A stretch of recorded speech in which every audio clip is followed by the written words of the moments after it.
राम राम दोस्तों और मेरी माताएं बहनें, आशा है कि आपके ऊपर बाबा नीम करौली जी की अपार कृपा होगी। आपके घर परिवार में सभी कुशल मंगल होंगे, यही मेरी प्रार्थना, यही मेरी अर्जी है।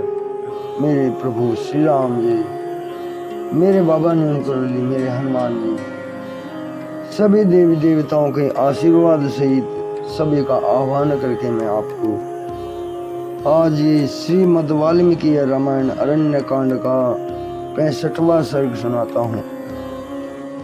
इसे पूरा सुने मेरे माताएं बहनें, मेरे भाइयों, और आगे भी शेयर करें। आपके सभी संकट दूर कर देगी रामायण, ये आशीर्वाद है सभी देवों का। जय श्री राम। लक्ष्मण का श्री राम को समझा बुझाकर शांत करना।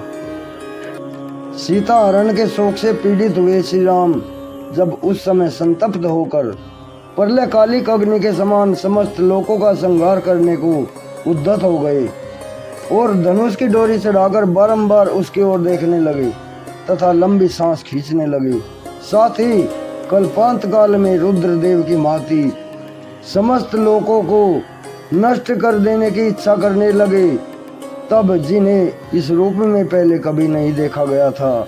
उन अत्यंत कुपित हुए श्री राम की ओर देखकर लक्ष्मण हाथ जोड़कर सूखे मुंह से इस प्रकार बोले, आर्य, आप पहले कोमल स्वभाव से युक्त, जितेंद्रिय और समस्त प्राणियों के हित में तत्पर रहे हैं। अब क्रोध के वशीभूत होकर अपनी प्रकृति, अपने स्वभाव का परित्याग न करें। चंद्रमा में शोभा, सूर्य में प्रभा, वायु में गति और पृथ्वी में क्षमा जैसे नित्य विराजमान रहते हैं, उसी प्रकार आप में सर्वोत्तम यश सदा प्रकाशित होता है। किसी एक के अपराध से समस्त लोगों को नष्ट ना करें।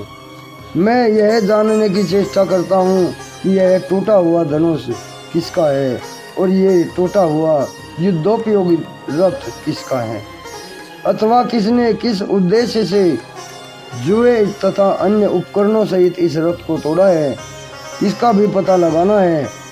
राजकुमार, यह स्थान घोड़ों के खुरों और थके हुए पहियों से खुदा हुआ है, साथ ही खून की बूंदों से सिंचा हुआ है।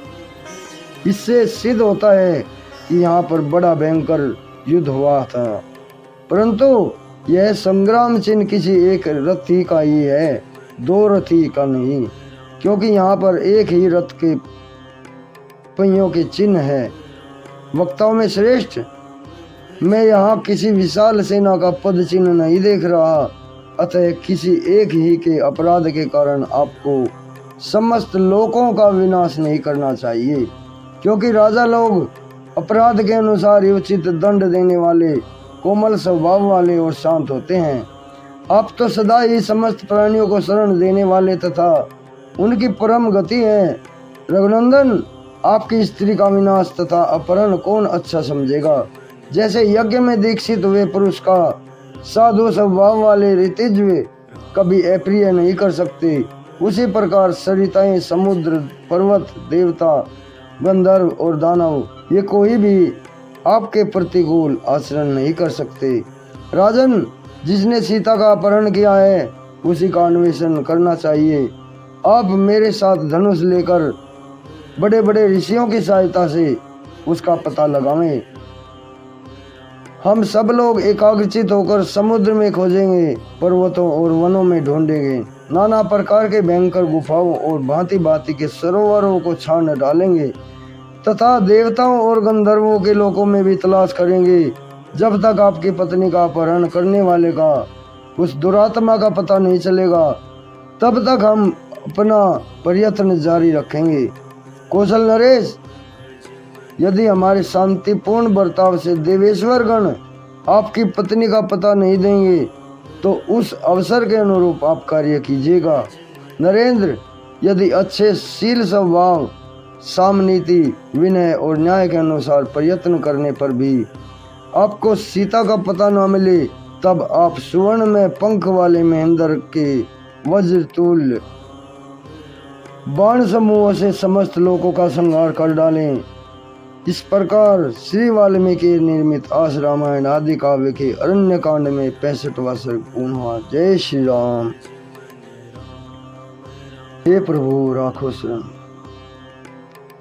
श्री राम, श्री हनुमान जी, जय बाबा नीम करोली। दोस्तों और मेरी माताएं बहनें, ये 65वां सर्ग पूर्ण हुआ है। कल मैं आपको 66वां सर्ग सुनाऊंगा। लक्ष्मण का श्री राम को समझाना। अभी आज्ञा लेता हूँ। प्रभु श्री राम जी, हनुमान जी, बाबा नीम करोली जी आपके सभी संकट दूर करें, यही मेरी प्रार्थना। जय राम।